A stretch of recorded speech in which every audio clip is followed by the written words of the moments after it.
Welcome back, dude and dudettes, to another wild episode of Send It Mate. We're here to talk about all things hunting and outdoors. And today, we've got something that'll keep your gear running smoother than a dingo's getaway. That's right. Our show is brought to you by High Caliber, the gun and knife oil company that knows how to keep your firearms and blades in tip-top shape. High Caliber is like the secret sauce for hunters, anglers, and outdoorsy folk everywhere. It's like the magic potion that makes your gun and knives happier than a dog with two tails. You know, guys, I've been using High Caliber oil for a while now, and let me tell you, it's the duck's nuts. My rifle practically sings a lullaby when I take it out hunting. And speaking of lullabies, ever tried sneaking up on a deer with a squeaky gun?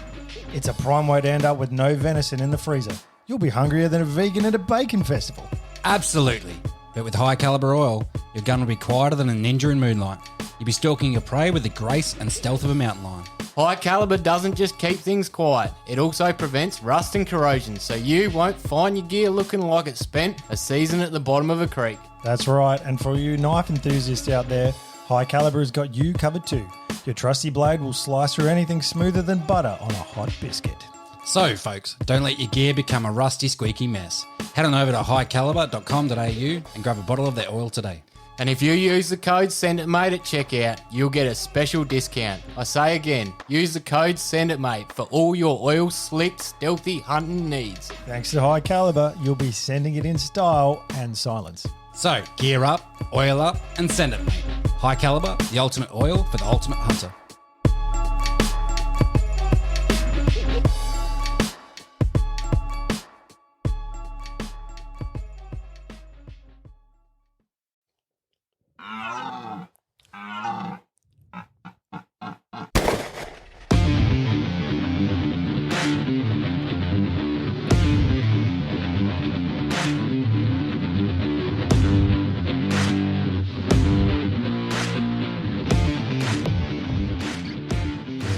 Back. Oh, Ryan, your voice, man. Hello, ladies and gentlemen. Welcome back to another episode of the Send It Mate podcast. I am Caleb. I'm Josh. And I am Ryan. And we've got something special for you guys today. We've got a guest in, which I think you're going to enjoy. Who I think you're going to enjoy, in fact. I'm careful. Well, there's no point delaying, actually. Well, let's get into it. Let's do it. Our guest this week is, I'm going to say most of you probably know him as Australian Cowboy. Yeah. Via the many social media platforms he's on, TikTok, TikTok. Instagram, YouTube. He is Navarone Salerno. There we go. I'll just start there. How are you? Not bad, mate. Good, mate. Good. Can we call you Nav? Is Sure, that's what I prefer. Much better. beautiful? Well, we'll go with Nav. Nav's a good name. It's the name of my first ute. Navarro, you idiot. Navarro, Nav. That's what I used to call There it. you go. Yeah. So- How often have you heard that joke, mate? Too many. That has to be the first time. Definitely. No, definitely. But seriously, I used to own a Navarro. No one cares, Josh. Ryan still No one does. cares. It's not even funny. Yeah. But What do you do? all right, well, we'll get into it this week. And joining us via Zoom is Nav, Australian Cowboy. And what we'll do to kick off, mate, if that's good with you, is just ask a few questions, which we ask all our guests, just as a bit of a benchmark. So we'll kick away. Where are you from, man? Where have you grown up, and where are you now? So I'm in the Kimberleys at the moment, East Kimberley region, working on cattle stations up here. But I guess I started off in South Australia, so in the Adelaide Hills. Shit, Adelaide. Yo. Yeah, good old Adelaide. Don't tell anyone, but I was actually born in a pink house. As in literally a pink house. Literally a little pink house. So let's keep that amongst ourselves if we can. My mum had a home birth, so I was born at home and started off my life in a little pink house in the outback. I think it's a Woodside in the Adelaide Hills there. Yeah, nice. So, Very nice. yeah, and then made my way up. Left school when I was 14, I think, and then started construction, and then slowly made my way up to the Kimberley region where I started doing cattle when I was about 18. You had a side detour in Sydney for a while? It was about a 2-year detour, actually, or a year and a half. Mm-hmm. I was building RE walls on the M7 highway. Oh, right. That went in. Yeah. Most of you probably driven on it, actually. Yeah. Enjoy it, or you prefer up up north? No.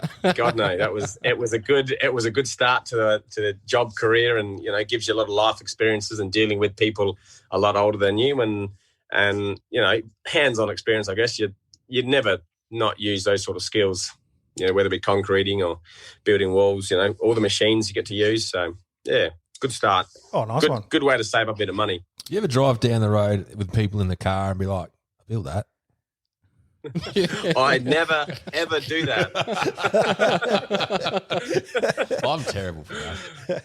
Well, I never even pull over and show them the concrete wall where it says NAV 2014.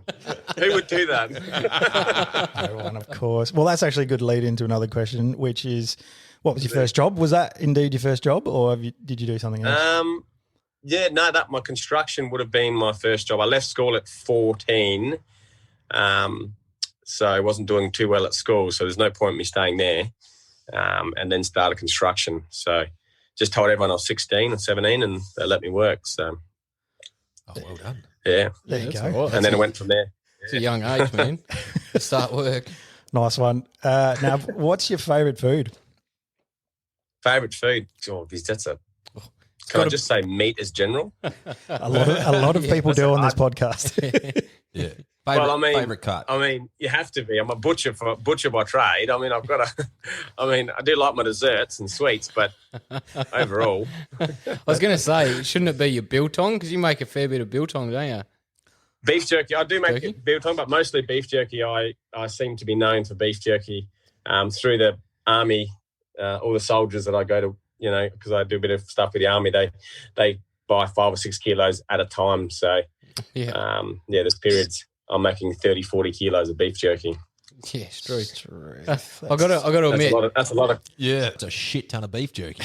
It's a whole bull, 2 bulls. Wow. All right. If you could trade places with anyone in the world, who would that be? Oh, that is a good question. If I could trade places with anyone in the world, I don't even know how to answer that question, actually, because I try to be grateful for everything that I've got here, and we are so lucky in Australia. It's a hard one because, look, I don't know. I would actually like to go over to America and experience that lifestyle of cattle and outback type style over there. Oh, yep. So I guess I don't have anyone in particular, but I've never probably spent enough time thinking about that, actually. No, that's fine. That's a fair But I answer. do want to live that life over there because they do everything different. Mhm. Everything different. they seem a lot neater in their cattle stations over there than what we do here. They're still very traditional. So they still do everything on horseback and lasso and that sort of stuff. And all the farmers kind of help each other out. They've got that 300 or 400 head herd and everyone helps each other out. But over here, it's completely different because not only do big companies own a lot of the big stations, but they're 1 million acre cattle stations, 2 million acre cattle stations, and dealing anywhere from 20 to 90,000 head of cattle on a station. Mm-hmm. Mm-hmm. All right. So, yeah, Oh, there you it's go. fast, all fast. So is that just? I don't know much about cattle station comparisons with the US, but are our stations bigger than the US? Would you say? Yeah, Like, yeah. yeah. I think their largest, from when I last heard, was the King Ranch, and I think that is a few different ranches put together. So that's still not one ranch, and I think that is only 800,000, something like that. I don't think they've even got a 1 million acre cattle station over there. Yeah. So we're just generally bigger. And up here, that's the standard size, is 1 million acres. Yeah, wow. Yeah, far out.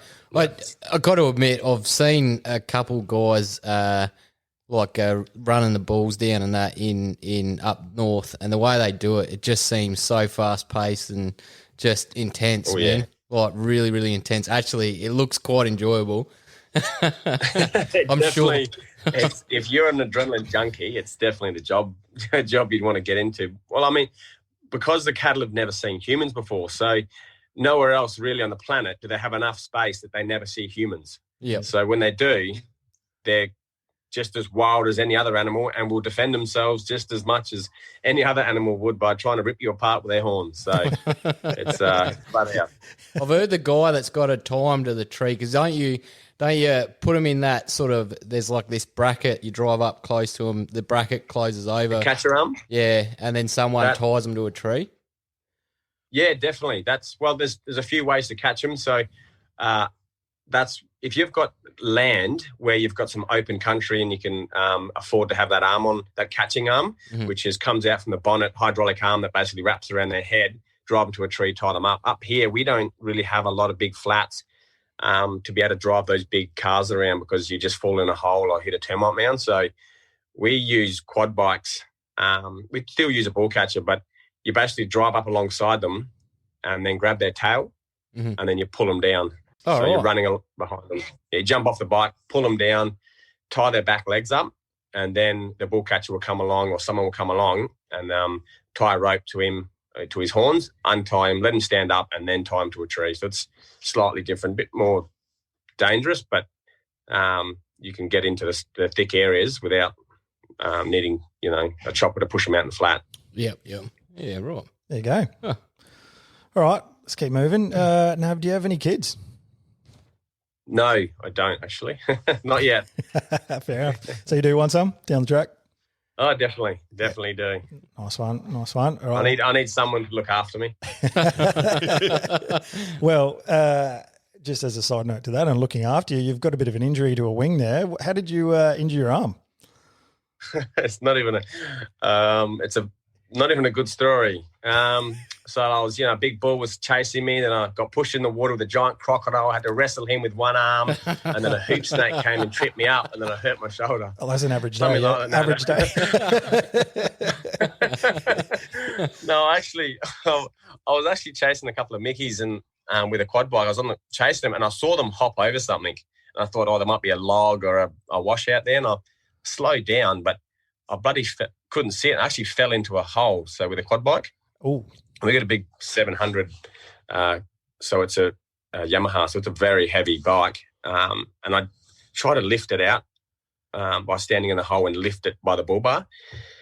And I got it up to about my shoulder height.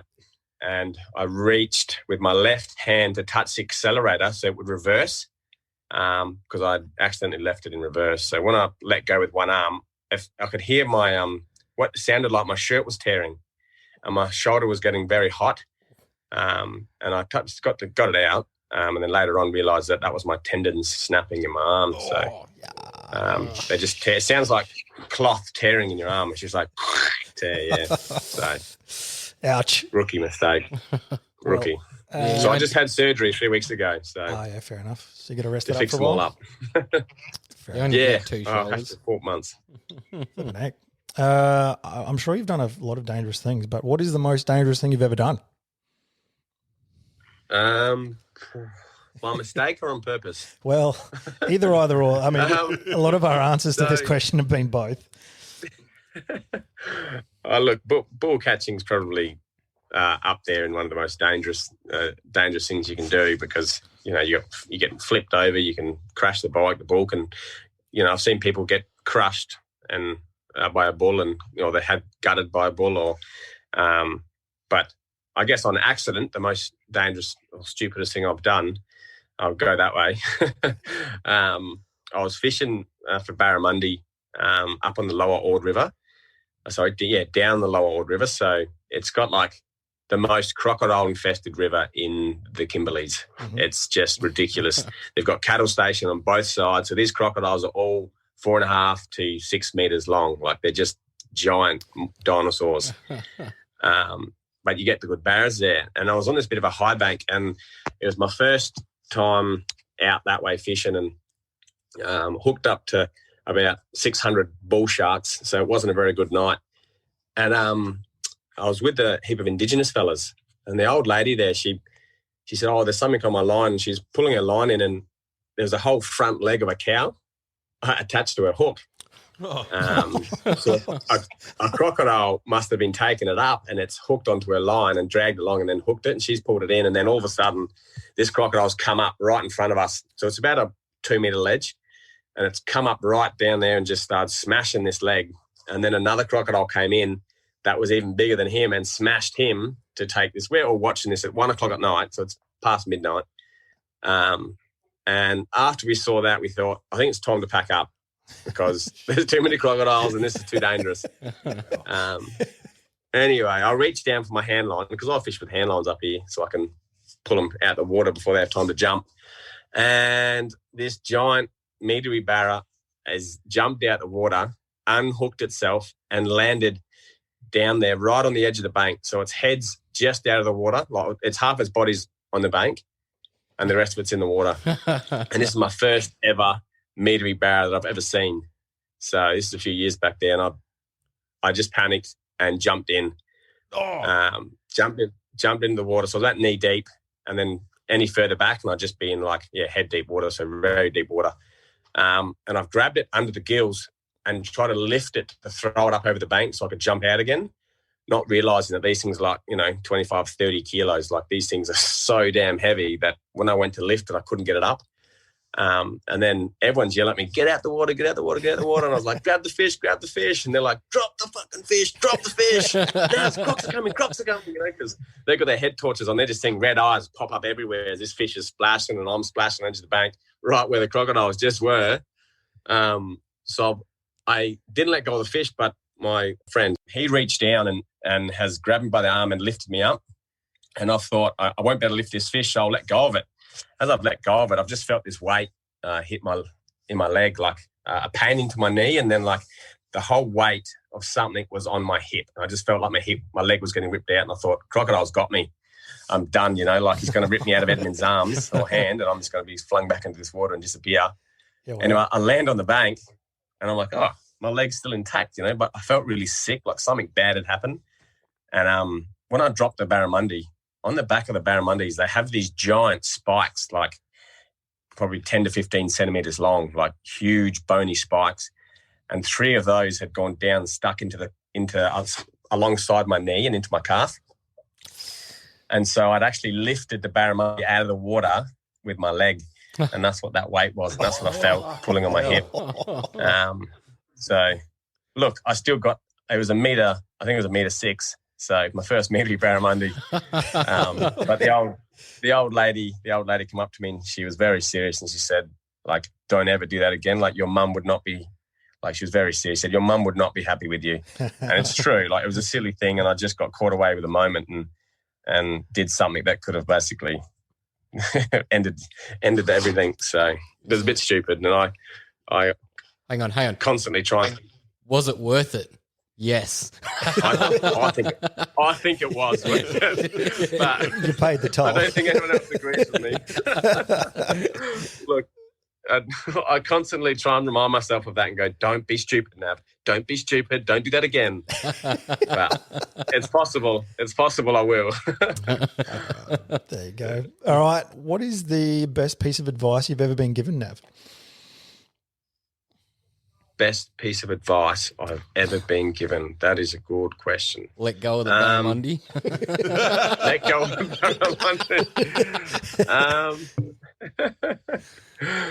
barramundi. Probably to be grateful for everything you have every day. Good advice. My uncle told me that when I was probably about 13 or 14. He said, I don't think you're counting your graces. You think you've got a bad life, but there is always someone worse than you. He said, no matter what, you can be grateful for a bed. You can be grateful for a glass of water. You can be grateful for, being able to brush your teeth, like having carpet, having a roof, So I try and keep that in mind, no matter how bad the situation gets. That's good sound advice, I think. I reckon. I think that most of Australia could learn from that advice, to be honest. Yeah. Oh, we are a lucky country, man. We've got the best country on the planet. Yeah, probably too good at times. 100%. Nav, what is your most treasured possession? Family. Is that a possession? Hey, we'll take it. That's a good Well, answer. I don't think I'd be anywhere without them. I don't think anyone would be. Crikey, if my mum didn't feed me from day one, I don't think I would be here. Yeah, that's true. That's Got to true. start there. Very true. All right, rolling through them. Recommend a movie to us. Recommend a movie. Ooh, let's say getting squared. Getting squared. I never heard of that one. I haven't heard of it. Yeah. New, Really? New, old. Who's it got? Classic Australian movie. I have a feeling it's like Brian Brown's in it. No? No. It's got who's the guy off Avatar? Oh, Sam Worthington. Oh, right. Sam Worthington. Yeah. That guy. He's in it. Oh, there you go. We'll have to give it a look. I never heard of it. Never heard of it. Getting squared. A couple of good other characters. It's good movie. All right, last of these structured questions. We ask this to everyone. What was your first rifle? My first rifle was which one did I get first? First one I actually bought was a 308. The first one I bought was a 308. Nice. Very nice. Very nice. It was a short barrel Remington. Ah, very nice. Very nice. Good choice. Yeah. Very good choice. Yeah, well, Had to fit behind the back seat of the ute. So you have to be able to pull it out with one hand. So if it's too long, you can't pull it out and drop something out the window if you need to. Yeah, only if you need to. makes sense to us. Well, look, two of us love a 308. Someone over here. They were looking at me like I'm a fucking weirdo. Yeah, pretty much. I'm running a 243 and they keep trying to pressure me to get to 308, but I'm not a conformist. Well, I just find that 308 will do the job with anything from a dingo to a buffalo. It'll drop it. Yeah. Correct. Yeah. No, I'm just a cheapskate. It might do a bit more damage to those smaller animals, but the thinner skinned. But everything else, hasn't let me down yet. There you go. My argument is I'm just a cheapskate. They've got 308s. If I need one, there's always one around. Well, you say you're a cheapskate. If you had a 308, you could go in the bulk ammo purchase with us and you'd save money. That's exactly right. Fair point. I'll have to talk to my accountant about that one. So, all right, well, we're done with these. We'll get rid of these questions and we'll have a bit of a chat to you, Nav, and get in deep with your life. Thank God. Yeah. So we'll go organic now, mate. And if we can, we might take you back. So our main focus is around hunting in the outdoors and also fishing. Yeah. So we're keen to learn where all that side of things started for you. Now, you are in the Kimberleys, which is an amazing part of Australia. So is that where you sort of started out with that, or was that back in South Australia? Where did it all begin for you? So we grew up on a farm, so we always had farming animals, but I didn't get into the side of fishing and hunting until I got back up here when I was about 18. Believe it or not, I did my butcher's apprenticeship when I was 16. I did 3 years of that. Yep. And then when I came up to the cattle station, I got a contract with the crocodile farm to supply meat, whether it be brumbies or clean skin bulls or any animal that we could get, pretty much that we're allowed to shoot. So then I was doing sometimes 15 to 25 bulls a week, or brumbies. So depending on what there was. Yeah. That's when I learned to shoot moving targets. Everything's different on paper. What led you into doing your butchers? Your butchering, sorry. I just found it interesting. We always had a farm butcher come out. I always loved watching him cut it up and get it all done. I just thought it'd be so useful to be able to do that myself. Like, imagine if I could just go out there and cut it up myself. I just thought it'd be such a cool thing to be able to know. And so, I put my mind to it and went and did it was actually in TAFE in Adelaide. I did 3 months TAFE in Adelaide there. So I left Queensland because I was doing stuff in the coal mines and went back down to Adelaide and did 3 months TAFE. And then got a job for about 9 months, and then I came back up here. So very nice. And you've got your own butcher's shop now, essentially, or you still just running meat? It's not a shop. I've got my cool room and cutting room. So and I do a lot of bartering, as well as like people will have a cow and they would be like, look, let's go halves in it. You kill and cut it up, and we'll go halves in it. So you get a fair bit of that around here. Yeah. With your bartering, does it extend to swapping meat for other goods? Yeah. So I do go to all the pumpkin farmers up here and the melon farmers and all the corn farmers, and I'll give them half a killer or a whole killer, and they give me all their seconds, and that can be, anywhere of 100 to 200 tons of food for the cattle. Yeah, far out. That's That's a perfect way to do it. That's outstanding. Oh yeah. And I also go to the tyre shop. I go to the tyre shop there and get all these second-hand tyres for the bull catchers, because you go through tyres like 10 or 20 a day if it's a bad day, with all the bull catchers out. So you want to just be busting seconds and not good ones. So he keeps me all the seconds aside, and I give him some beef. It's such a foreign concept down south, bartering or trade or anything like that. It's just, it's almost non-existent down here. It's a shame, isn't it? Like Australia, we should be a bit closer to a community, and we should be doing that sort of stuff. Everyone's got different skills. Why not use the skills as what you're paying for? Yeah, that's very true. That's very true. Very true. Although we're the rapid expansion of our sort of the urban living that we have out here is sort of people live in their houses and they only know the monetary system. That's what people are. Yeah, that's right. That's right. Yeah, that's true. We haven't got that big sort of country community anymore. And people don't even know their neighbours in suburbia these days. No, that's right. That's true. That is very true. That's right. That's what we're trying to do. We're trying to bring that back. Try to get everyone a bit more involved. Yeah, bring it back. We're bringing it back. Love your enthusiasm on. All the enthusiasm. That's what we're trying to do with the podcast. Have a bit more of education experience and try to create more community. I don't think if everyone tried a little bit more in that sense, then we'd all be a bit better off. And I've got a feeling, actually, a few city folk, if they spent a couple of months on a station, they'd come back with a bit of a different attitude, maybe a better attitude. Oh, mate, I've seen it. I've seen it up here. We got even army mates that will come down and will spend just 2 weeks on their holidays, or friends that I meet from down Sydney, or just come through travelling, and they're just an eye opener. Not only the space, but the way we live in the outback is completely different to suburban, completely different. Yeah. You're living off the land as much as possible because you have to, not necessarily because you want to. It'd be nice to go to Coles every day and get everything, but you got to grow your own stuff. Otherwise, you're not going to get it. Simple as that. About that, I actually follow your page quite in depth, and I do like your posts when you go through the bush tucker. Yeah. And things like that. Tastes like shit. Yeah, that's what I was about to ask. Is there anything up there that actually tastes decent? Because, man, every time you eat something, it looks like you're having a hard time chewing it. I'm gathering the Wishity grubs weren't too good. Crocodile Dundee had it right. You can live off it, but it tastes like shit. That's gold. I mean, I teach survival in the army, and we tell everyone, like, you're not actually going to be, no matter how good of a survivalist you are, you're going downhill because nothing is going to taste nice. You're only eating because you need food in your stomach for no other reason.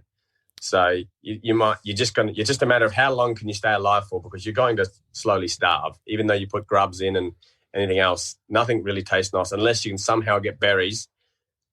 There's no bush tucker that tastes good unless it's got salt and pepper on it. Bit of sriracha sauce. Caleb could use some of that. That's it. So Nav, you mentioned the army a couple of times. Are you actually still a member, or you just teach as sort of like a consultancy sort of thing now? Or what's the go? Yeah. I'm a reservist, so I'm recon surveillance up here. It's called Norforce. Yep. So it's a bit different to the normal. We're infantry, but we're recon. So we go out and with a lot of technology and look for people and what they're not supposed to be doing, or find things that aren't supposed to be out there. So a lot of border stuff, like on the water, isn't it?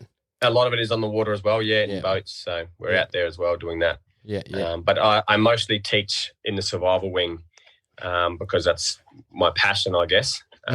So I spend a few weeks every year teaching Americans and Canadians and Australian Special Forces how to live in the outback, or not just the outback, but how to live as survival as a whole rather than just Australia.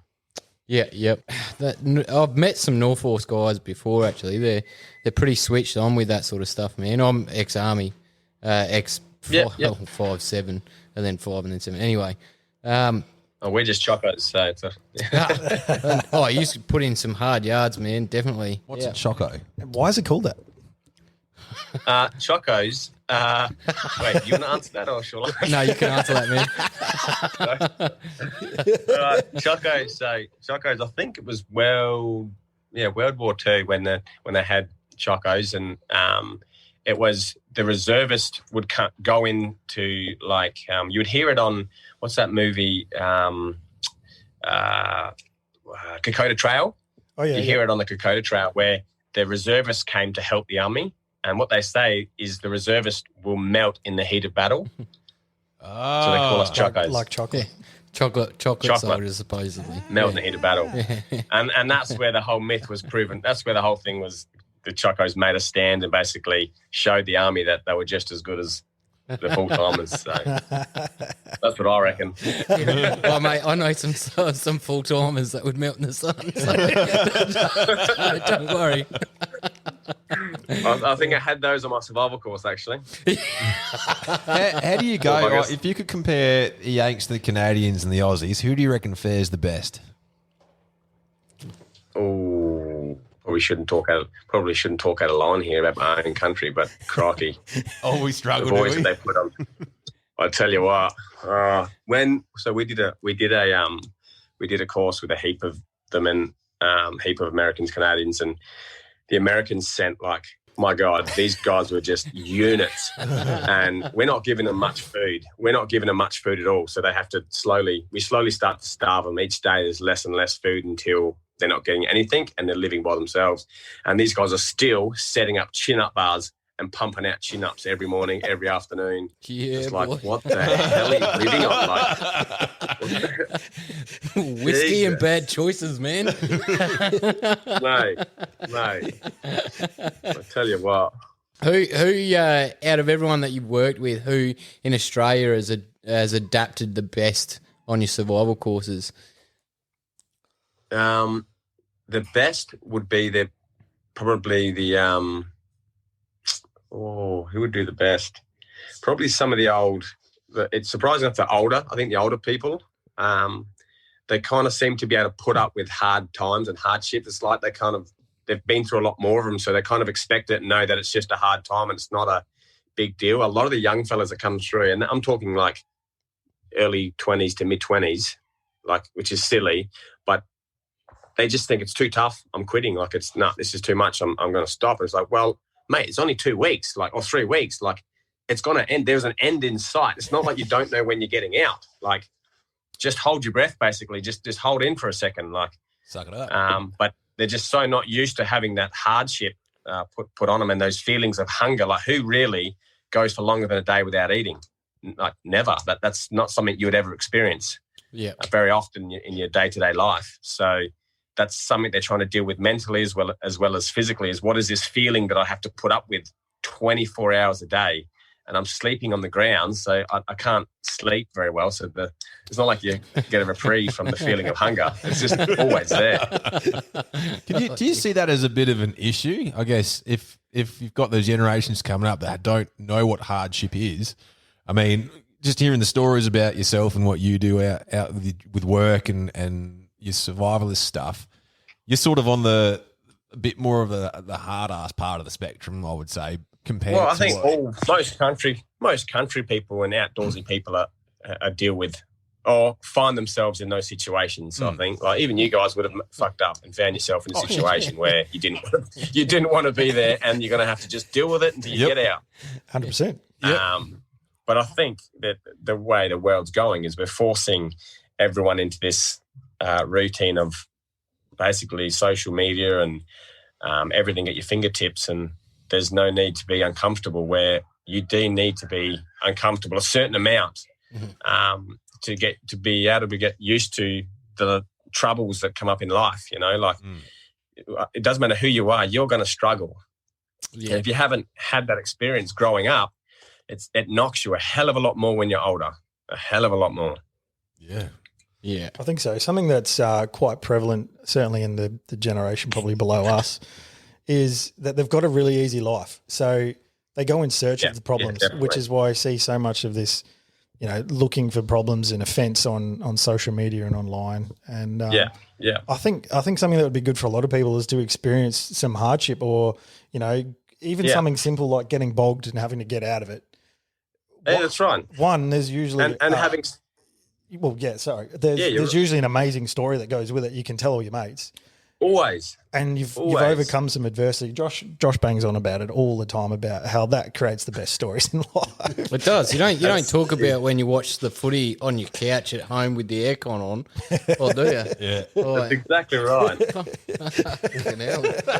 No, everyone's going to tell their hardest stories when they're around a campfire or when they're around mates. And I reckon that one of the side effects is not getting out and having those experiences is when you are hanging around your mates, it's kind of hard to pitch in and connect with because you don't have a story to tell. Mm-hmm. Like if you've got a story to tell, you will feel in yourself that you're connected with them and you've got something to give to the group.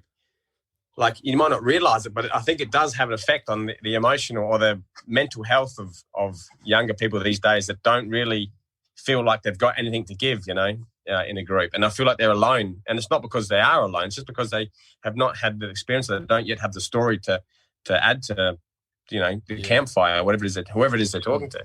Well, yeah. Part of that is doing that and facing that adversity with your mates as well, I reckon. Yeah, absolutely. And that brings you all a lot closer together. As you know, in the army, you go through the hard times together and suddenly you look at the person next to you as a brother instead of just a dude. That's exactly right. Yeah. That's exactly right. You trust them. You trust them with your life. Yeah, exactly. Yeah. And you build that sort of rapport where you end up trusting them with more than what you normally would. But yeah. On the stations the same. You're working in the yards with wild animals that want to kill you, and you're trying to close a gate and you're watching the animal that you've just closed in a pen. It's going to turn around and smash that gate. So you're keeping an eye on it, as well as the fact that you've got cattle behind you in the same pen as you that you've just, jumped in to close the gate. So you want to rely on the chap who's in the next pen behind you going, you're fine, you're fine, you're fine. If he's off his game, a cow could come behind you and crush you against the pen, like you're dead. yeah. Simple as that. Like you build that trust up. And that's why it's good to get people out on the land where they're forced to deal with this sort of stuff and have people yelling at them. Yeah, you need that. You can't stop yelling to make people comfortable. You need to yell more so that people can actually, deal with the feeling they get when they get yelled at. That's very true. They can't. Very true. Like people can't handle criticism these days. It's like you shouldn't stop the people who are saying stuff. You should help the people who are getting affected by it. That's how you solve the problem. Yeah. Yeah, that's quite deep, man. That's a fair bit of wisdom right there. Well, I think about it. If you make the person stronger who's having the problem, the one who's say if you thought what I said was a bit harsh to you, if I could help you get stronger so no longer thought that was harsh, then you'd never feel like anything I said was ever harsh again. Mm-hmm. I can be who I am and not feel like I have to keep quiet, and you don't get affected by anything I do. Or anyone else does. I think that's the mentality that it used to be. It used to be that like the old duck off the water off the duck's back. I think that we've got it backwards. Well, when I say we, I mean like the sort of direction that we're going in with that sort of thing. I think you're 100% correct. Yeah, that's because of the snowflakes, mate. It's no coincidence. It's no coincidence we're saying no one say anything at all. Don't say how you're feeling to other people. Don't tell them what you think of them. Don't tell them anything. And now all of a sudden we're having these mental health problems getting worse and worse and worse, where you say one little thing and somebody crumbles. They should not crumble by words. If you're going to go down, at least go down by something physical, not something that means someone else has the power over you. You're giving them the power. Could you imagine, though, if social media started belting that message out? the outcry, mate. Mate. I know, but it's got to start amongst the community, like amongst you and me going, oi, mate, like, come on, don't go down that path. Like, that's true. I don't mean anything bad by it, or I didn't mean it. Like, come on, don't go down the wrong way. Like, come on. I think that's where it starts amongst the mates. I think that something in Send It Mate's journey actually is we're learning that community is getting broader and broader, by talking to people like yourself. And, you know, there are a lot of like-minded people out there. Yeah. But it's just bridging that gap to, as I said before, the snowflakes. I think a big contributor is the whole being surrounded by people that reinforce that way of thinking. So if we take out young guys and have them out overnight, like we actually spoke last week about that young lad that we had out and he nearly died after being in the sun for 2 hours. We had another mate out. Similar age. The last time I sent anyone out with you guys. Oh, mate. We were genuinely concerned for this kid, eh? We didn't even realise. I think he was genuinely concerned as well. Fuck me. It was a bit of a laugh. But we've had other kids come out the same age and they took it really, really well. It's having it reinforced by people that are around you. That's like it's that whole show me your friends, I'll show you your future sort of thing. Definitely. You know, like you said, it starts with your mates. Connection with others is the biggest part of mental health. Like, absolutely, that's the biggest part. Yeah. Have you ever thought about running survival courses for the general public? Absolutely. That's exactly what I actually want to do. I want to run survival schools, but not just for the survival factor. To actually get people out, young fellas out, to talk amongst themselves. So I like to run boys camps, so that because boys will be boys. Yeah. You know, and they're going to express more things when they're around boys that they just wouldn't do if there's a lady there. They just wouldn't be able to express that. Mm-hmm. And it's not anything sexist. It's just how it is. It's how boys think. And it's the same as women. I've got my auntie that I'm hoping to, or my sister maybe, to train them up so that they can run some girls' camps so that they can, also teach this same sort of things, or just start talking, trade some life experiences, trade some wisdom. Yeah. And as well as give them some tools on how to start fire with sticks and that sort of stuff. These days is a bit lighter. Oh God, I'd like to see that actually. That'd be, a really great thing to see and have a place for the younger generation to go to be able to do that. Now, I know they tried to do something similar. I think it was called Operation Flinders here in South Australia. And I think just over time it just collapsed or stopped happening. Yeah. And I don't understand why. I think when you're dealing with the young generation, you have to actually be looking at it from their perspective. Mm-hmm. It can't be what I want to train you and what I want you to be like at the end of this. Mm-hmm. Because you put that pressure on anyone, even if you don't say it, people are sensitive. People feel that. Mm-hmm. You don't have to say the words for people to feel how you're acting. You've got to be with them. You've got to be 100% with them on their level. Yeah. But part of that is going through what they're going through simultaneously. That'll bring that relationship closer together. You're right. You're dead right. You need real people off the streets, basically, that have had the hard times and haven't read about how to solve problems in a book. Yeah. That doesn't give you anything. Yeah. That gives you nothing. If you haven't felt what that person's talking about, then you probably haven't got a lot to say about it. Yeah, that's true. Yeah. So do you adopt the same ethos in the way you teach the guys through the military?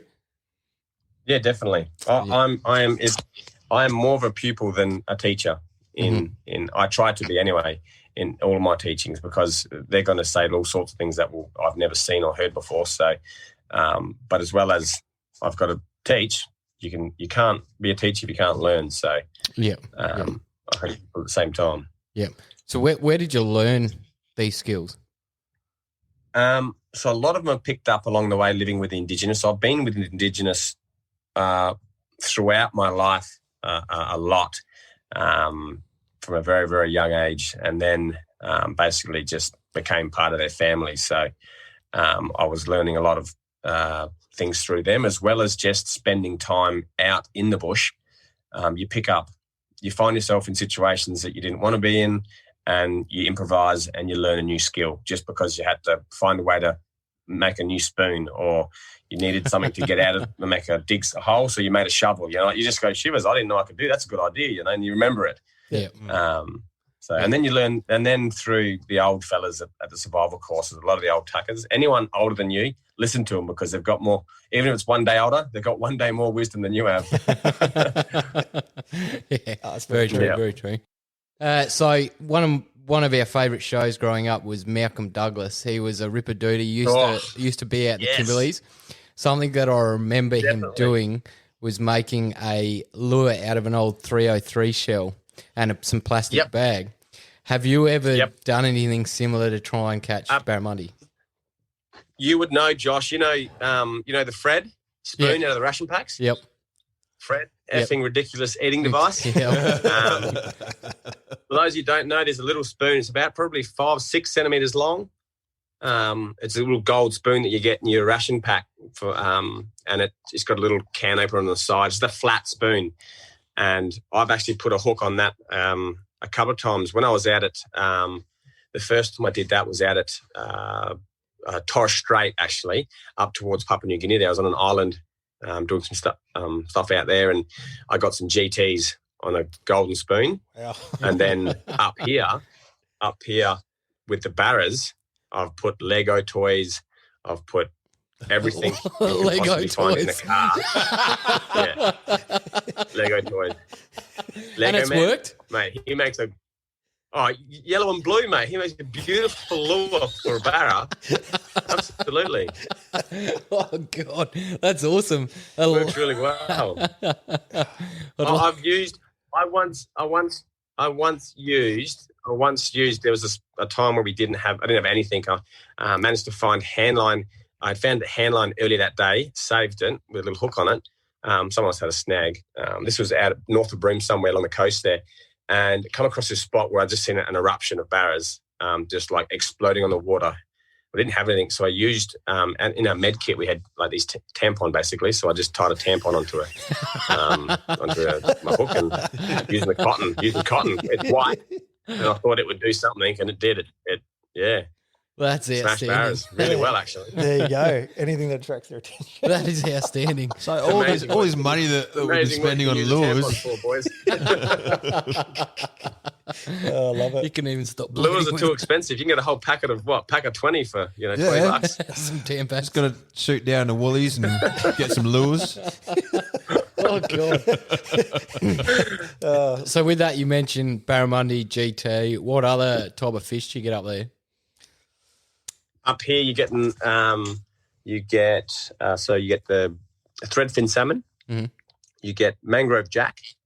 These are the ones that come up the river. These are the ones that I'd get down here at the river, and I'm 40 k's from the ocean. So you get a heap of bull sharks, sword shark. You know the big sword shark with the pointy teeth coming out of the bill. Yep. Weird looking things. Yeah, you get a heap of those. Not that you want to eat those, but the main thing people are going for is barra and threadfin salmon. Up here. And then you go out to the blue waters, so off the Port of Wyndham here, and then you get all your finger mark, rock cods, and all the other little fish you get up there. So, but generally people are aiming for barras and finger mark. And have you tried eating bull shark? I have, heaps of times. The Indigenous fellas love them. Really? They go with. They always, when they catch one, they start a fire up straight away and start cooking one up while they're waiting for the fish to go off. That good, huh? That sounds like the best life, eh? It really does. Oh, goodness. Oh, mate.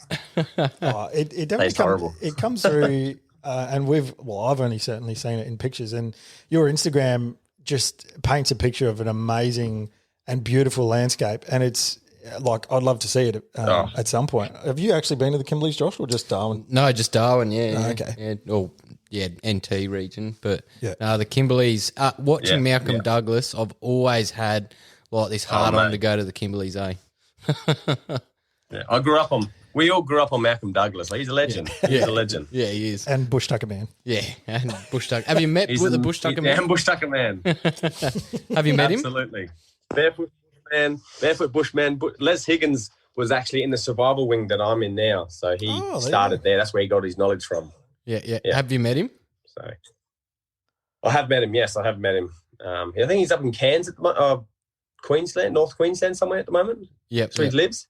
Yep. Yeah, He, somewhere up there. So he was good. I actually remember him using some sort of broadleaf and rolling it up and going to a stream. He blocked one in and he made a yabby trap out of this leaf on one of his shows one day. And I used to try that as a kid all the time. It never to any success.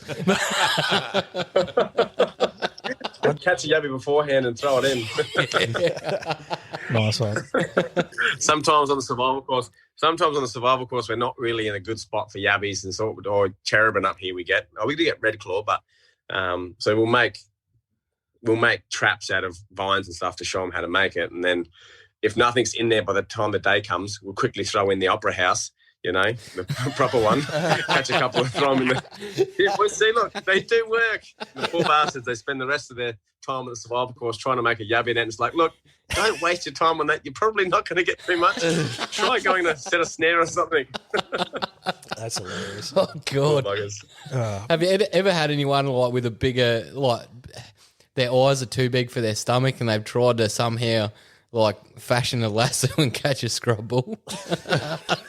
Oh, mate. There's freaking plenty of idiots out there to do all sorts of things like that. God. They kill themselves. Do you get buffalo up there? I was probably one of them. We do, not often, but we do. I've had one on my front lawn once, and I'm just out of Connemara. Came up on the front lawn once. But no, I think I've seen 2 on El Questro, and probably all up since I've been here, about 5. And that's in the last, 11, 12 years. So if I go a couple hours north, so up towards Lejeune Station, you get them up there with all the pigs and that. So do you get pigs your way? Yeah. Yeah, you still get pigs up here, up along the river. Yeah. Not a lot, but you hear them. So do you actually get out to hunt much or not? As far as hunting to hunt, not necessarily. I'll go out to shoot clean skin cattle all the time. The last, say, 2 years, it's quite down a bit because they closed the crocodile farm down 3 years ago. So we were minimal of 9 a week. So that's some mornings you go out and try and get 4 bulls, clean skin bulls. So you got to sneak, you're shooting them out of the chopper, or you're trying to find a herd, sneak up to it and just shoot all the cattle, shoot all the bulls out of that herd that are clean skins, and then cut them all up, debone. The problem is everything I shoot, I have to debone. So it's not as fun as just pulling the trigger. Sometimes it's just one shot and then you got to debone a whole bull, So that's when the work begins, doesn't it? We've said that a few times, that there's that common misconception of those that think hunting's all about going out and shooting things and blowing things up, and really hunting's about walking a really fucking long way and carrying heavy shit and cutting things up. That is right. It's hunting is not always successful. You can walk all day long, just like fishing. You can put all the effort in and get nothing. That's too common here in South Australia, man, for fishing. There's no fish here. It's terrible. Do you hear that, listeners? Never come to South Australia for fish. Never come. Don't ever come to the Kimberleys either. There's no barriers. Stay away. Stay away. I reckon that's a bit of a hike for most people. All my fish I'll get from the supermarket, I promise.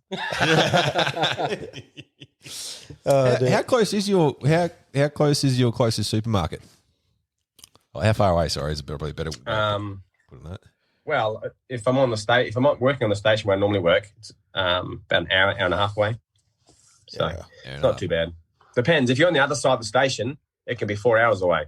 That makes it a bit different. The good thing is, we've got a base camp just out of town, so it's like half an hour out of town. So it just makes it a bit easier for when the wet season comes. We can put all our equipment there and all the animals and horses and things that need to be looked after. So that's a bit closer to town. Do you? Oh, now I've seen some of your photos, and they've got your horses in. You're obviously still using them for station work. Yep, we still use horses as well.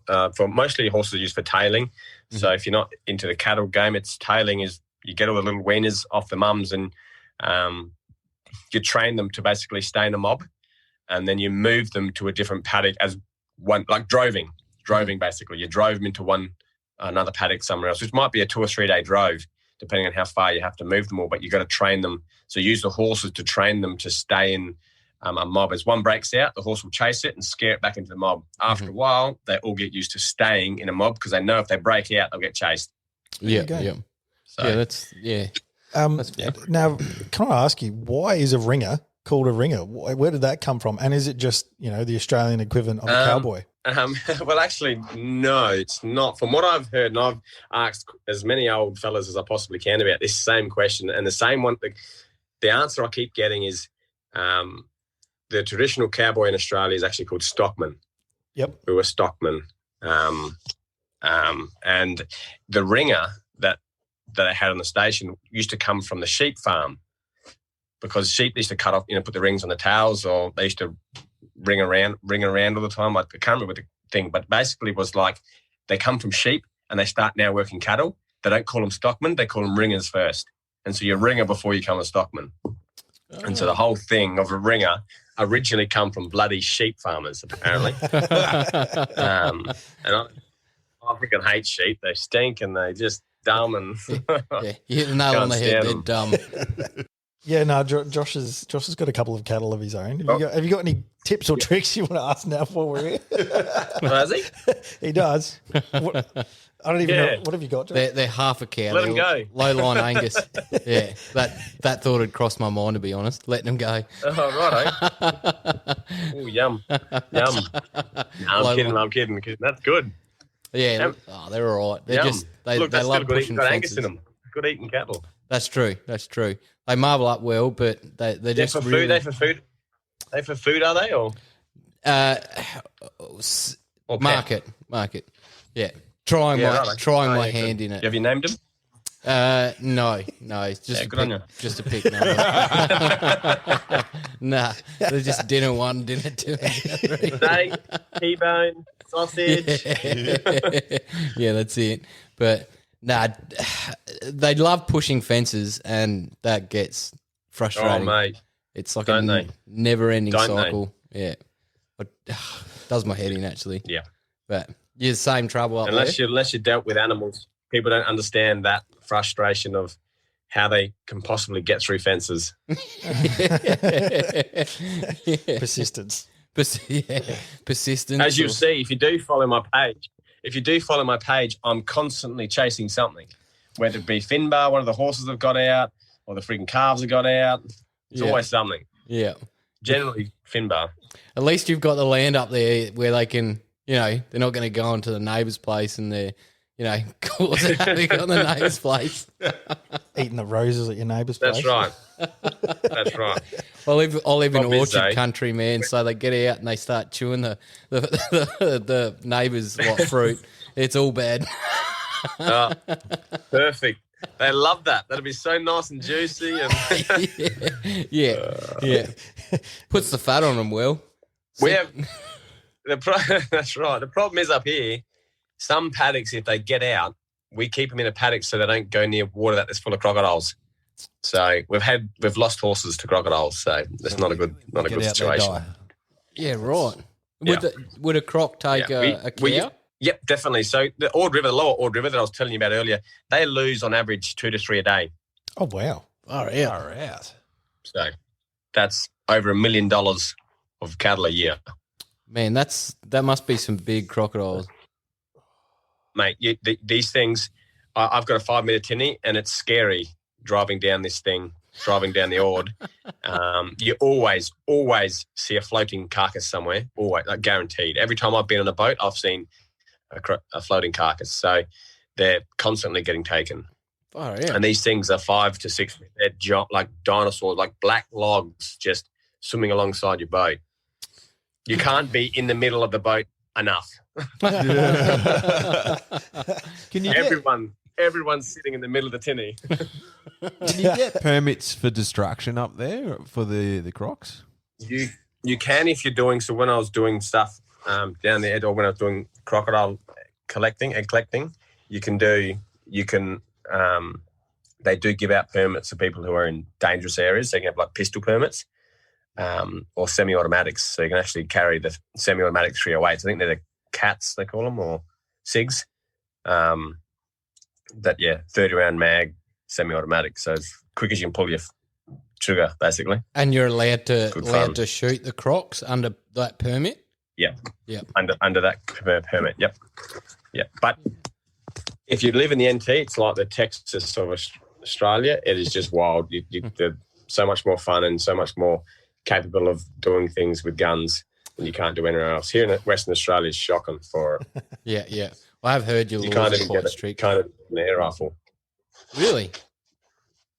I tried to get an air rifle for my nephew, and it was like, what vermin or what are you going to be using it for? And there was no thing to tick target practice because it's just for target, so he gets used to using it. So when I take him out hunting, he knows how to shoot. And so I just, would tick rats or something small, and then they go, you're not allowed to shoot those with an air rifle. I was like, well, you didn't give the option to choose target practice. You have to choose something. And I was like, what do you mean I have to choose something? There's nothing to choose. Like, the only thing you can do with it is target, but you haven't got that option there.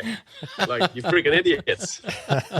Wow. We're actually the only country in the world that classes an air rifle as a firearm. So there you go. Every other country, it's not a firearm, it's a toy. But learning every day. Yeah. Oh, didn't we just class toys as guns as well? The gel blasters. Gel blasters. Yeah, that's true. Oh, those gel balls. Yeah. That's gel ball things. Yeah. Are you allowed them up there? Mate, the world's gone insane. No. Well, it'd be the same over Australia. We've got some, but they dry out pretty quickly if you don't keep them in the water, those things. So I was no good looking after them. I was going to say up there, it's either dry or humid. That's it. That's exactly right. It's all like right now it's the dry season. We won't see rain until November. Yeah. So that's it. Then when it hits, Nothing. it hits hard. When she rains, she rains. It pours, sorry. When it rains, it pours. That's the one. No, that's all right. You get 100 mil downpours, Yeah. Darwin was the same actually, and in between, like the compounds on base, they'd just flood. It'd just be 2 foot of water. You'd be like, what? Oh. In a matter of half You had an it, hour. Robbo? You had it, Robbo, were you? Yeah, mate. Yeah, yeah. Good old Robbo Barracks. Yes. Good old Robbo. I'll tell you what, up north, You guys hey. go. No, I was just going to say those training grounds out there. I hate them all. Freaking Kangaroo Flats and the bloody Mount Bundy. other place. Yeah. Mount Bundy, that's the one. Yeah, Mount Bundy was just a motherless bitch. Oh, that's when we do a lot of Navex training out there. I hated that place. Oh, I still remember in the dry season, like fires would start happening, and you'd just be doing a section attack over hot coals. You'd be like, "What am I doing with my life? Where did I go wrong?" This is where you question your decisions in life, eh? Yeah, man. Yeah. Then there's that, and then it's amazing the drinking capability. Where as soon as you hit North Australia, suddenly you just become a fish. Like you just can drink and drink and drink. You do. Yeah. I was going to ask actually, how much beer do you guys go through on one of your drives? Surely when you're mustering, you'd go through a fair bit of grog at night. You'd be surprised. After a day out. So you start at daylight and you go all day flat out. You scull the first beer because it's so tasty. You finish the second one within seconds, and you can't make it to your chair. It knocks you so quick that you're trying to bring food to your mouth and it's falling off the fork, It's like, how many beers did you have? It's like, just 2. It's terrible. You're so dehydrated and your body's working overtime to just push this fluid into your bloodstream so it just goes whack, hits you home. At least you sleep well. Oh, you do. You're in bed by 6:30, passed out. That's it, done. What time are you up on a typical day? 4 o'clock. 4 o'clock? 4. Yeah. Yeah. Jesus, man, that's a long hours. Daylight. It starts getting grey at about 10 to 5. You can start to see the grey horizon at about 15:15. The sun starts to rise, but so it's fully daylight by 5:15. So, and you start work at 5. So when you can start to see, as soon as you can see what you're doing, you start. Far out. That'd be nuts chasing cattle when it's still that grey sort of period between light and day. Yeah, it's hard. It's hard because that's why you have to stop when they can't see, because when they can't see you either, and especially in the cattle yards when it's dusty, you already can't see, so they'll run through the dust and kill you. Yeah. You know, they just can't see you. It's simple as that. Yeah. Yeah. Have you ever had a cow or a bull, for that matter, like smack into you and injure you? So this is how my shoulder injury started, to be honest. I've got a few scars. I got a horn scar on the back of my leg. I've broken my kneecap, my jaw, I cracked a thing in my neck, my fingers, shoulder. Yeah, all from getting hit by balls. Ribs, heaps of ribs. One of them was the one that did my shoulder and kneecap was I was on a two-wheeler.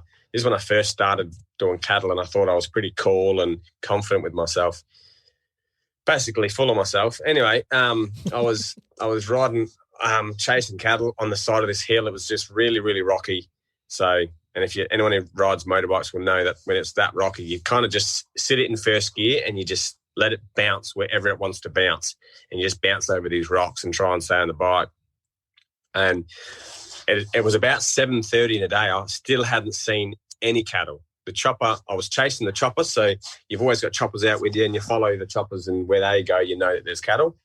And so been out, 2.5 hours already and still had not seen any cattle, which means I was way behind the mob. And I finally seen the chopper hovering, and I was like, "Oh, do you need a hand?" He goes, "Oh, yeah. I forgot that you were out here, mate." And I'm like, "Well, I'm here." And he goes, come and get this bullet sitting under a tree. So the bulls hide under the tree and they pretend to look up, pretend that, they think the chopper can't see them. And so I thought, how am I going to get close to this guy? I can't go any faster than the first gear, so I'm not going to aim straight at him because that would be silly, because when he comes at me, I can't turn.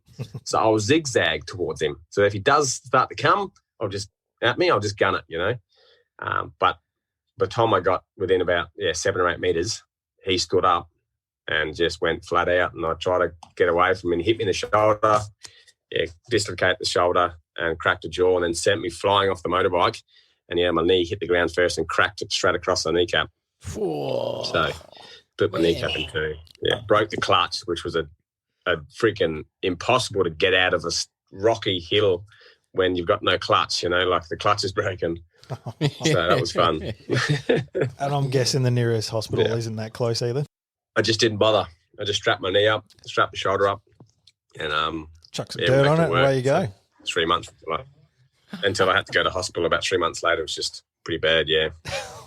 Oh, was this last year? Then it was too late. How long ago was this? This was this was 2013. Oh wow! Yeah, so you've been nursing your shoulder.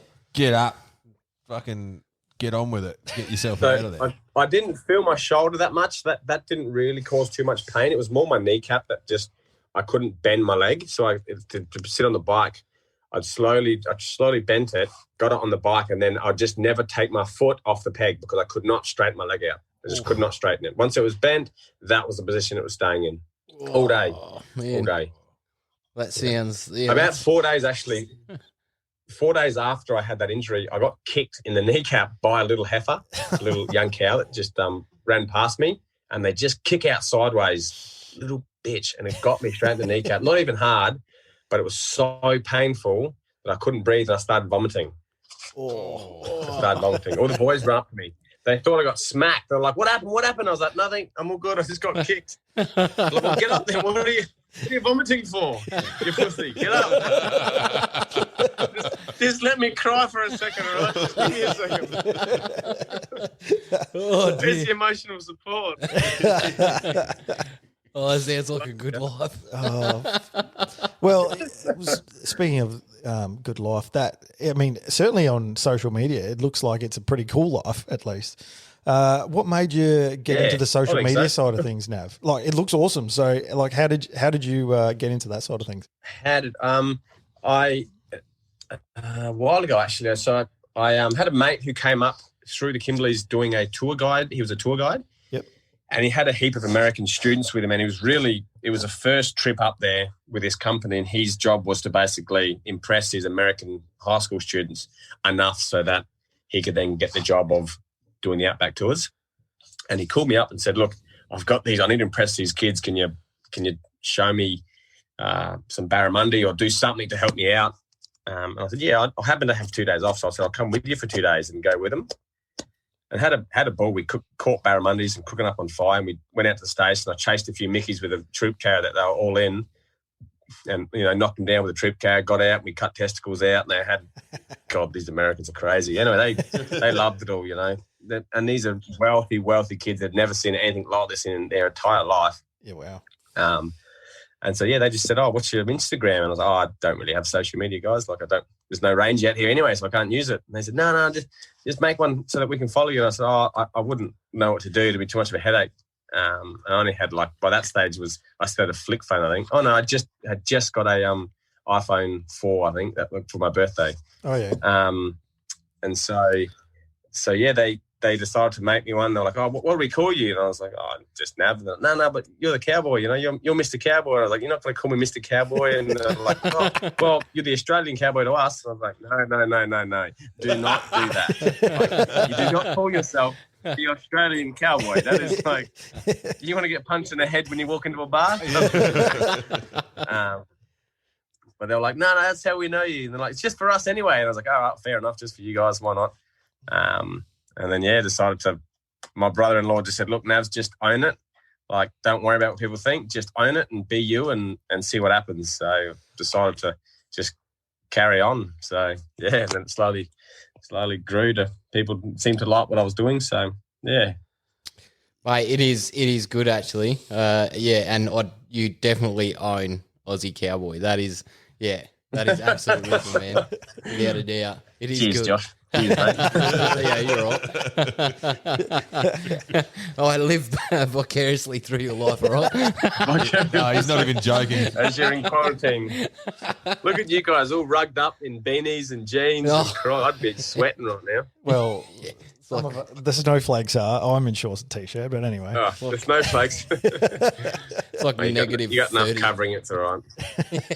Well, when we record in the warmer months, Josh is usually in this ridiculous singlet, and there's always a nipple poking out at all times. That's if he's wearing a shirt. It's a singlet, mate. That's what they're there for. It's just confronting. I figure if women on social media can do it, men can put a little bit of cleavage out there and Free the nip. get some likes. I got deleted off TikTok because my account got blocked off TikTok because I had the little kids playing with their toy guns on there, making their own little Western movies. Oh, yeah. I got blocked because of that, and girls are almost completely naked on there. Yeah. What? So they blocked because they were shooting toy guns, or there was weren't naked shooting them. It was toys? just they just made wooden guns. They're just wooden ones, and they were pretending to do Western movies, like pretend to shoot cans or pretend to. I did this. It's called the Shogun series. It was one of my little nephews that loved cowboy Western movies, and he was making his own Western movies. So I helped him, and I put them on my page. Yeah, just like 2 minute, nothing, Little and skit because he type had a gun, things, a toy gun, they blocked it. It deleted TikTok. Far out. Yeah. Yeah, They're the real snowflakes. that's where the world's coming. It's a bit rough, isn't it? That's yeah. Soon they're starting to ban like you shoot an animal and there's a bit of blood or something on the animal and you take a photo. They're starting to ban that even, and it's like really. We're breeding people. We're allowing the situation to get so out of control that there will be no one who is able to handle the reality of life. Life is not how we want it to be or how we make it in our social medias. Like the animals rip each other apart. Yeah. Oh shit. To survive. That is the reality of life. And if you're not up to how the world actually is, people think that it's bad that animals are hunting. Like I've seen comments where people are like, someone should teach those lions not to eat meat like that, so they don't rip apart the zebra. Yeah. So it's those people that natural selection. Yes, to be able to get this far in your life and think that that is a problem is a problem. You know what I mean? Do you think that maybe David Attenborough's created a bit of a soft cock? I don't know if I can say that actually. Created You a bit of a just called David Attenborough a soft cock. No, I think. Well, his documentaries are great, but they don't really reflect how ferocious nature actually is. It's because of his nice, soothing voice, Yeah, mate. they're like, oh, look at the cute penguins, look at the cute little seal, and they don't see the polar bear that fucking just rips the head off of the baby seal. No one sees that side of nature. Christ. They just see the pretty little pup coming up the beach. You can't put that in prime time when kids Nobody are watching. wants. Yeah, that's what I'm saying. He That's what we just need a little feels bit more of that. I People think we want to need, see. yeah, no, we need a bit more reality, mate. That's what we need. Well, if you think You about do. it, like back You in do. medieval times, people used to gather in the town square and watch a beheading. Like, Oh, yeah, people used to get Jesus, here we go. I think- This is why people just laugh at these sort of conversations. You don't have to go that far. No, but- We were achieving some real. Bring back the death penalty. no, I mean the Let's point. bring back beheading. The point. Mate, what's wrong with you? The point I'm trying to make is people at one point in time were exposed to a lot more brutal stuff, and that it was much more It's commonplace. true. And It now doesn't mean they have to. No, something definitely. They don't have to be. No. It doesn't have to be that. Yeah, but they should still know that how the world actually works, like Yeah. that how the animals work and how humans actually work. Like we're not. What we see on TV is not how humans actually are. Oh, like no. we are. Look at our wars. We rage wars. We're aggressive sometimes. We like to drink and smoke and party, and that's who we actually are. Yeah. As a race, And if you're not going to accept it, then you're going to have trouble with dealing with society. Yeah. and people put their a view of their best life on social media, and you don't really see the true nature of what goes on. The harsh reality of what's that's right. happening in the background. Yeah, because it's not glamorous. Yeah, absolutely. Oh, it's not glamorous at all. Which is it's good to see, like your page, Nav, where you see the hard work and, yes, it's a beautiful landscape, but there's definitely, it's not all glitz and glamour. You're getting in there, you're getting dirty. It's not glitz and glamour. It's not. It's friggin' uncomfortable, It's sometimes you just drip and sweat. Just sitting in the shade, you're just dripping sweat. Like it's uncomfortable. It's a harsh land.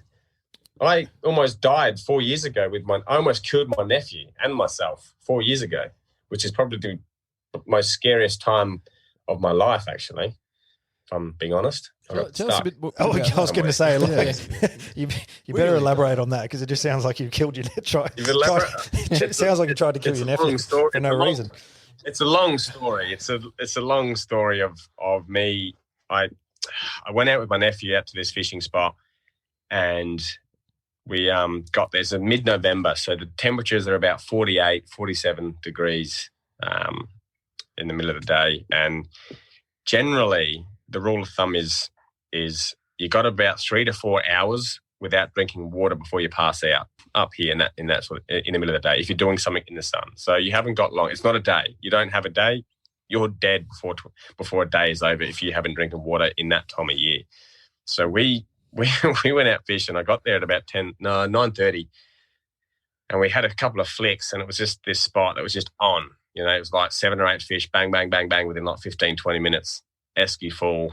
And it was like, let's go have a look upstream and see if we can find. So I'm with my 11-year-old nephew, Marcus, actually. And I said, let's go have a look upstream, see if we can find another hole so we can come back next time. And we got somewhere else. We're doing the exploring now because we've got the fish.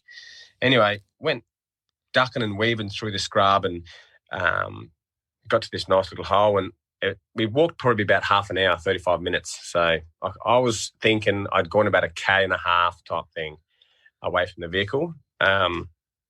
And Marcus flicking, nothing. And then last minute, Marcus catches a bloody fish. And I was like, damn it all. Like, now I have to stay an extra 5 minutes to try and beat him.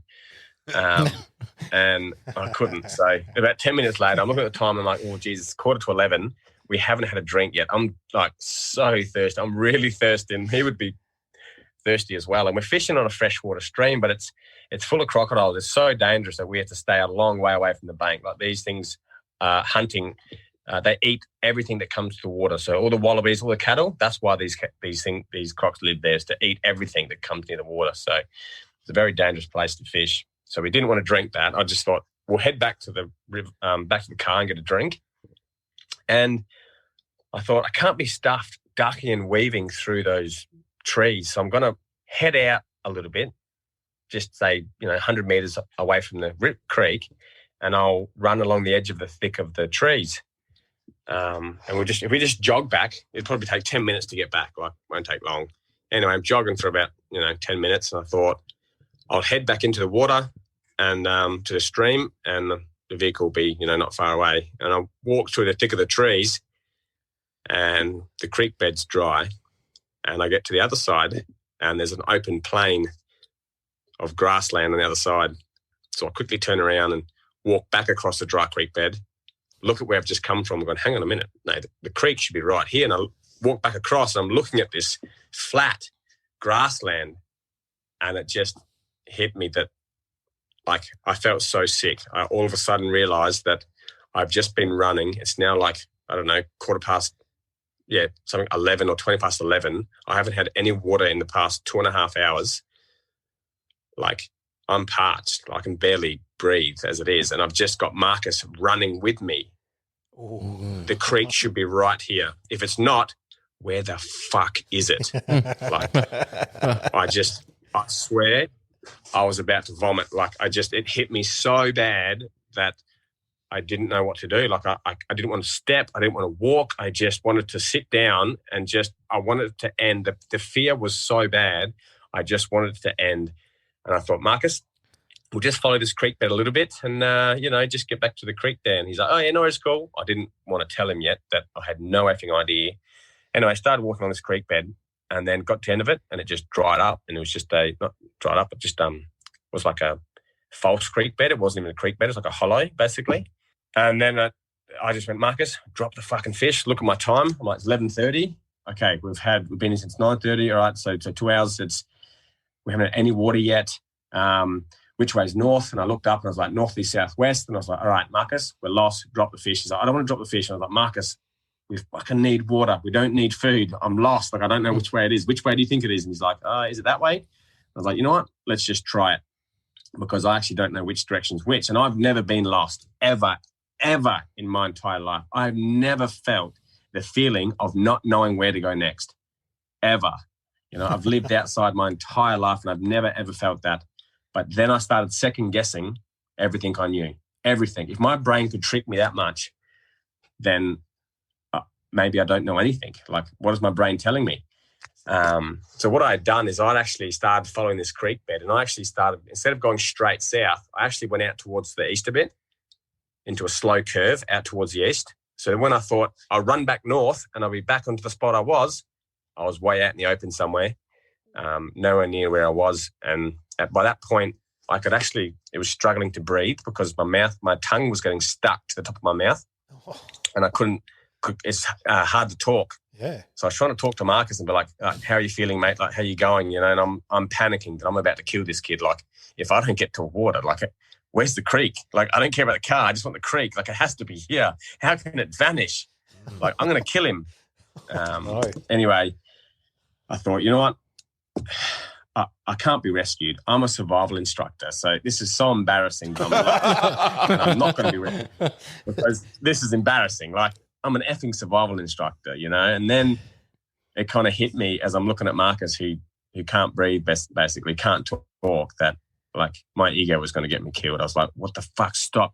Don't you dare think like that. Like, you're going to kill your nephew if you think like that. That is all your ego talking. And I was like, Marcus, talk to me. What way do you think? Like, don't listen to me. What is your feeling? And he goes, that way. And I said, okay, let's try that way.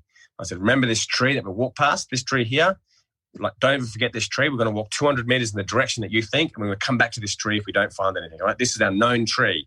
And so we started going off, and we found a little puddle that was about as big as what you could hug. So not very big, like the size of a bucket, from like a small rain about 2 weeks earlier. So it was like you would have seen puddles with like a shiny film, silvery film on top, like black water with a shiny film.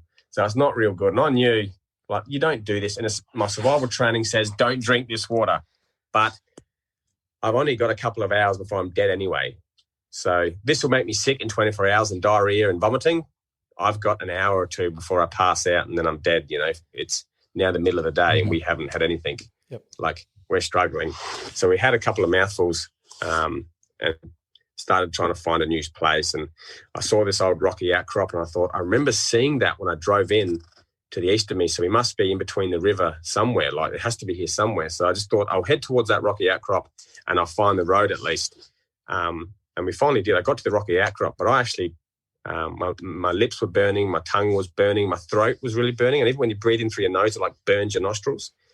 And Marcus wasn't doing too well. He could barely walk. And I thought, when I found that road, it was my like hope. Like, it was the first time I'd seen something that was familiar and that I knew we were going to be safe. But when I went to talk to Marcus, and I was like, Marcus, like, this is the road. And he's like, I need to stop. Like, can we just lay down? And I could see his lip, he's about to cry. And I was like, fuck, if he cries, like, I'm going to cry. Like, I can't believe I've done this to this chap. Like, what have I done? Like, look how much pain I'm now putting him through. And I started to feel really bad that I'm such a bad person, like, and I thought, no, don't go down that track. Like, look, Marcus, we have got to walk. We're about 1.5 kilometres away. We walk down this road. Our car has to be there. If we go to sleep now, we're not going to wake up. And the little bastard, I'll tell you what, he just grabbed my hand and he just started walking. I was like, oh, thank God for that, because I don't know how I was going to convince him otherwise. He's such a strong little bugger. Anyway, wow. I actually passed out about a kilometre down the track. I just woke up because Marcus was pulling on my hand, and I woke up and he was like head down, just basically not conscious. And I was like, shivers, where am I? Like, how far have I been walking? I looked at my watch and I'm like, I've been walking for half an hour. I should be close, but I couldn't breathe. I went to talk to Marcus and I couldn't talk. I couldn't get anything out my throat. I was struck. My voice box just did not work. And so I thought, I'm just going to have to stop. This is it. I don't care. Like, I physically can't walk any further. Marcus is stumbling. That's what woke me up out of I've passed out while walking. Like, this is ridiculous. And I thought, see that shady tree? I'm going to put my shirt up in that shady tree, and this is it. If someone finds us before we die, then, like, hopefully at least they find him. Like, hopefully he's okay. Hopefully I haven't pushed him past the limit. Like, I got to the shady tree and I could see this like shimmering white thing in the distance. And I was like, oh no, I'm starting to see mirages. Like, I think I can see the top of the vehicle. And I was like, no, Nabs, am I seeing things, or is that the vehicle? Because that's a vehicle where we're saved. But if it isn't, well, it might be even stupid. I go, you know what? I may have already killed us both. I'm just going to take the risk. And I think that's the vehicle. It's still on the road. So we started walking. Sure enough, it was the vehicle. So we made it back and spent 2 days very unwell. In bed, so. That's a phenomenal story, though. That's People just I've don't never know. been. No, they just don't know. I've never been so scared in my life. Oh, No, that's simple. 3 or 4 hours dead, done. Not even half a day. I can feel your anguish because it makes it more real when it's someone else's life in your hands. You like, and someone else. Yeah. Let alone. I don't think I would have done it. I don't think I would have made it either without him. Like, because I had, even though he had never had the survival training like I had someone to ask, I had someone to talk to. Mm-hmm. Yeah. And because I doubted myself so much that whatever he said was like, that's what we're going to do. Mm-hmm. That's the best thing I have. So I'm lucky he was there, because I think if I found myself in that situation, I may not have made it back, but I did feel the worst part of it was that I have done this to him. Not only am I putting him through it, but I might actually kill him. Mm-hmm. Mm-hmm. Yeah. And he will die before me. That's just how it is. He's younger. He's only 11 years old. His body won't handle it. So I've got to stop when his body needs to stop, not when mine needs to stop. Yeah. Mm-hmm. Wow. So age-old saying, you're only as strong as the weakest man. Not that he's weak. Yeah. He's obviously not of the same age, but No, that's right. He's a tough little bastard. Wow. And doesn't he have a story to tell? Yeah. For the rest of He'll remember that for the rest of his life. Yeah. Uncle Nabsy almost killed me. That's not how I remember it. There's a better story to it, Marcus. No. I'm sure he's telling a bit different to his mates. And pretty much, I reckon he's saying that he saved your life. So. Yeah, he was one that was dragging you through the scrub. Probably be his right. famous. If His he favorite. tells it like that, that's all right. I'm glad I could give him a good story.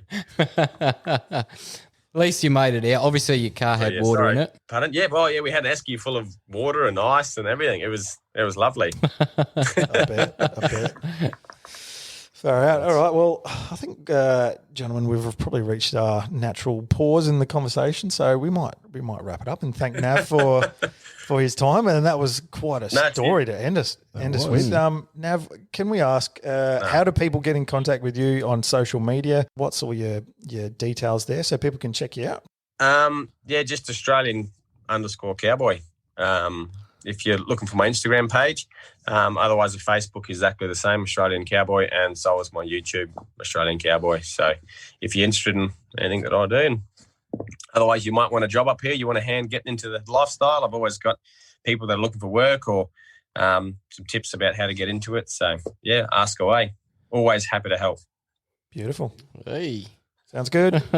Well, thank you very much for your time, mate. As Caleb said, Hopefully crack a story. No, Yeah. easy. That was a ripper story. So yeah, man. Like, Well, I love to teach, and as you can see, I love to talk. So there you go.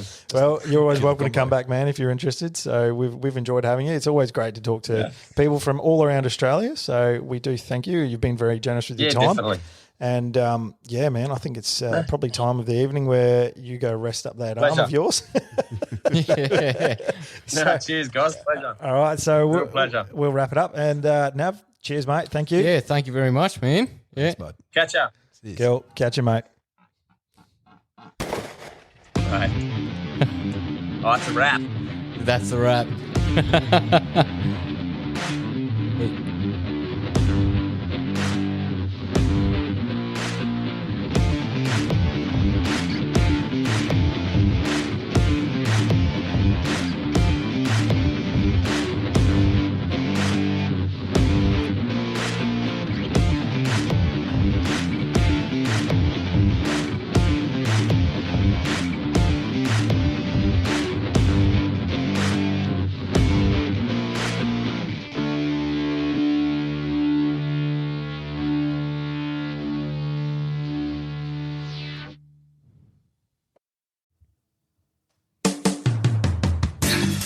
G'day, dude and dudettes.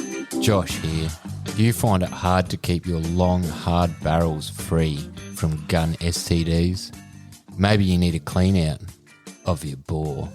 If this is you, jump on over to highcaliber.com.au and use the promo code SENDITMATE to receive a 10% discount on all your gun cleaning needs. And remember, it's sexy to support Australian-made products. Everyone here at Send It Mate uses High Caliber, and we can promise you that it'll keep your firearms free from those pesky gun STDs.